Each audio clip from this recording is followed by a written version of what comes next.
Do you ever feel like as soon as summer hits, you are just dying because it's way too hot outside? You want to strip down, but you also want to stay modest.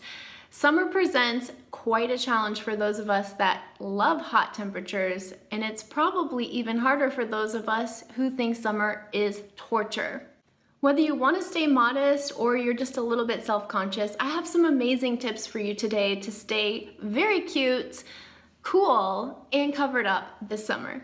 Before we dive into today's awesome tips, I just want to remind you that you can download your free style guide right below this video.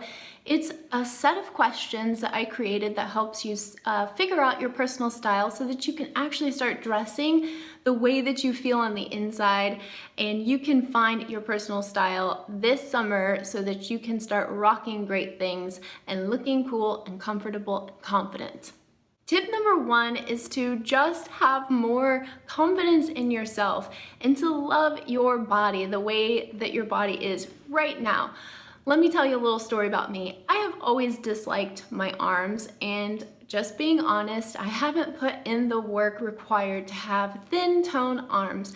My arms are flabby and my upper body strength is pretty bad, but I have traditionally never even worn short sleeves and would wear long sleeves like this all throughout the summer. And it wasn't until this year that I actually started wearing the shortest sleeves I've ever worn in my life, and I have to say I feel great. I was able to go to one of my great friends' birthday picnics outside, and it was so hot and I felt very comfortable. So it really was just a matter of me embracing my body, because here's the thing. Most people are not looking at your body and judging your body. They're looking at their own body and judging their bodies. So take a little risk and show a little bit more skin than you might normally show. Maybe you're scared to show certain parts of your thighs or your arms, or, you know, like for me, my arms. I would love to see you just give it a go and step out with confidence and boldness. Tip number two is to focus on the right fabrics and to avoid the wrong fabrics. I've written and spoken about this topic before, so I'll be sure to link those things in the description box below and in the blog post that goes along with this video.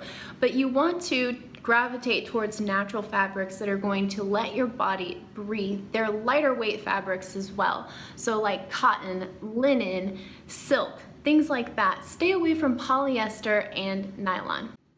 Tip number three is to try wearing skirts of various lengths. If you find that dresses and skirts and shorts are just getting shorter and shorter and shorter these days, and you're so afraid you're gonna show the whole world your bum, I really recommend that you start exploring different brands, because different length skirts are back in style. So there are a couple brands I'm going to recommend to you, and I will put them in the description box below, as well as photos of what I'm talking about in the blog post. So make sure you go and check that out. But I'm loving Everlane right now. Madewell, Everlane, and a few other brands that I'm going to put in the blog post, because they're making what is traditionally called a T-length skirt, which is hitting at the mid-calf. And you can also find skirts that are hitting just above the knee. And why I like this is because you get the breeziness, the coolness, the flowing air coming, you know, helping your body stay cool, but you're not showing too much skin. It's a very comfortable feeling. Tip number four is to start playing with color. Now, obviously, lighter colors are going to reflect sunlight, and darker colors are going to absorb the sunlight, and so you're going to get more heated if you wear darker colors. However, if you focus on the fabrics and the materials themselves, the color is sometimes almost irrelevant. Again, I'm loving the bright pops of color that Everlane is using right now. So, you know, you can play with color. There's no rule that says that you have to wear a certain set of colors because of your skin tone. I think there are things that are more flattering, and so I would just encourage you to start playing and getting some feedback from friends and family, maybe doing some research on the internet about what colors work really well for you. But if you're a winter kind of person and in the wintertime and fall, you tend to wear maroons and emerald greens, try switching that slightly on the color wheel and going for like poppy or lime green instead of the darker autumnal colors, if that makes sense. But definitely start playing with things that are a little bit outside of your comfort zone. Tip number 5 is to ditch the layering and thicker materials. So if you've ever been caught in, like an outdoor situation and you're wearing heavy cotton denim, you are not going to be comfortable. And that is something that you can remedy very easily by switching to lighter weight fabrics like linen, cotton, and chambray, which is kind of like a denim. So rather than wearing a thicker piece of cloth, try looking for materials that are very thin. Again, keeping with the natural fabrics. But if you're the kind of person that loves to layer, meaning you can't be caught dead wearing a blouse or a t-shirt without a camisole underneath, I would love for you to try to ditch that cami, that extra layer for the summertime, and it will help you stay cooler.